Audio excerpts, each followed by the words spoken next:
नमस्कार, स्वागत है आपका हमारे चैनल नेक्स्ट ट्रेंड स्पिरिचुअल में और मैं हूं आपके साथ श्रुति। और आज हम अपने इस रिपोर्ट में बात करने जा रहे हैं श्री कृष्ण लीला की। जैसा कि हमने पिछले वीडियो में कृष्ण लीला की कुछ बातें आपको बताई, वहीं आज हम अपने इस रिपोर्ट में श्री कृष्ण लीला की आगे की बात बताने वाले हैं। तो चलिए बताते हैं कृष्ण लीला में आगे क्या हुआ। रथ पर सवार होकर श्री कृष्ण कहते हैं, दाऊ भैया, अब यदि आज्ञा हो तो मैं युद्ध की घोषणा करूं।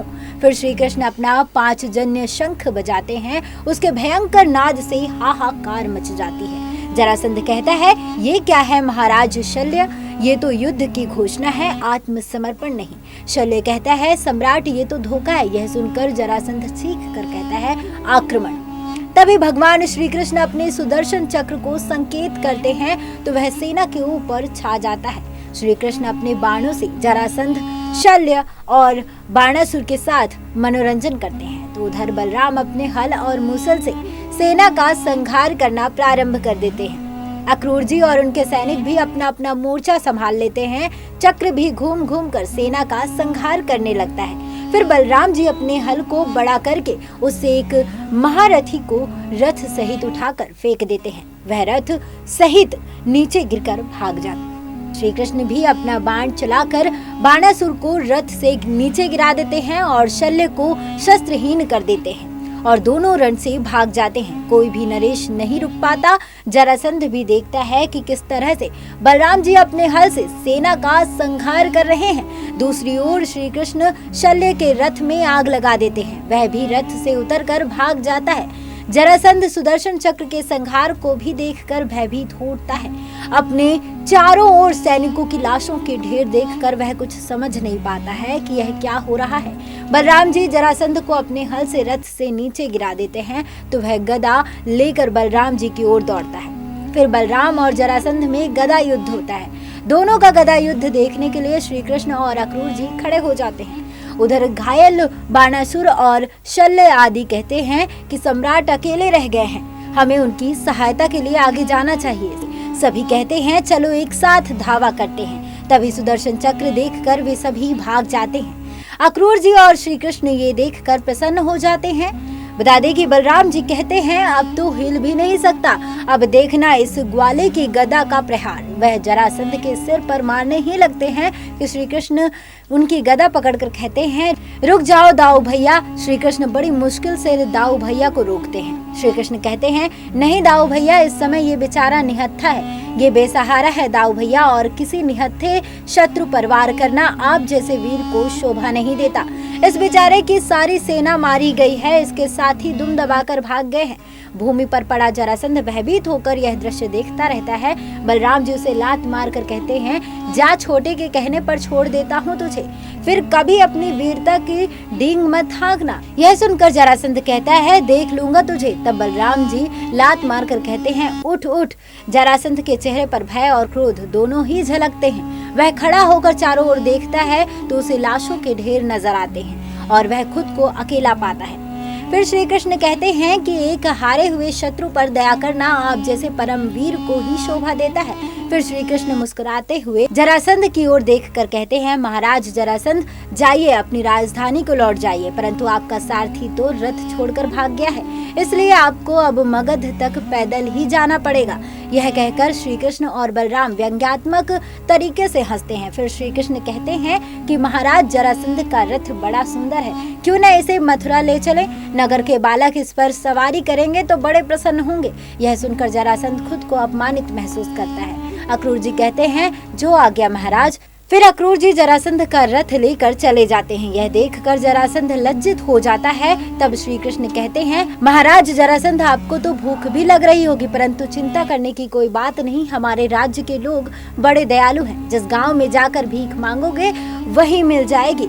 यह कहकर श्री कृष्ण हंसने लगते हैं। फिर जरासंध अकेला ही वहां से चला जाता है। लाशों के ढेर के बीच वह लड़खड़ाता हुआ चलता जाता है। निराशा, हताशा और अपमान के भाव लिए फिर जरासंध अकेला ही युद्ध भूमि से चला जाता है। लाशों के ढेर के बीच वह लड़खड़ाता हुआ चलाता जाता है। उधर दूर युद्ध शिविर में रात्रि में जरासंध पहुंचता है तो मद्र, नरेश, शल्य, बाणासुर और अन्य राजा हताश और निराश के भाव से मुंह लटकाए हुए बैठे रहते हैं। जरासंध एक एक को देखता है तो किसी की भी हिम्मत नहीं होती है उससे आंख मिलाने की।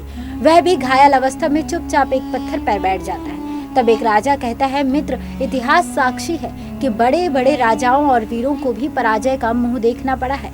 इसलिए युद्ध में हारना बड़ी बात नहीं है, किंतु हिम्मत हारना बहुत बड़ी बात है। एक बार युद्ध में हारने के बाद दोबारा जीत हासिल की जा सकती है, लेकिन हिम्मत हारने के बाद मनुष्य कहीं का नहीं रहता है। फिर सभी राजा जरासंध का हौसला बढ़ाते हैं और शल्य कहता है कि यह युद्ध कहाँ था, ये तो माया का एक भ्रमजाल था। ये कृष्ण कोई मायावी विद्या जानता है, इसलिए हमें भी अपने साथ कुछ मायावी शक्तियां रखनी चाहिए जो उसकी माया को निष्फल कर दे।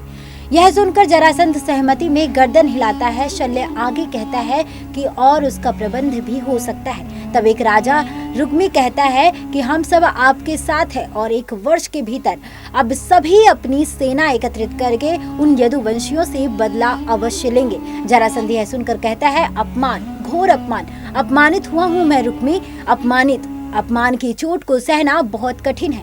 हार को सहना आसान है, किंतु अपमान को सहना आसान नहीं है। आज वो युद्ध में यदि प्राण ले लेते तो मुझे कोई चिंता नहीं थी, मुझे वीर गति प्राप्त होती, परंतु अपमान की ठोकर मारकर जो उन्होंने मुझे छोड़ दिया है, उसकी ज्वाला में मेरी अंतरात्मा जल रही है। फिर जरासंध तलवार को अग्नि में लगाकर कहता है, मैं इस अग्नि की शपथ लेता हूँ कि मैं अपने अपमान की ज्वाला को तब तक शांत नहीं होने दूंगा जब तक कि उस कृष्ण सहित समस्त यदुवंशियों का नाश न कर दूं।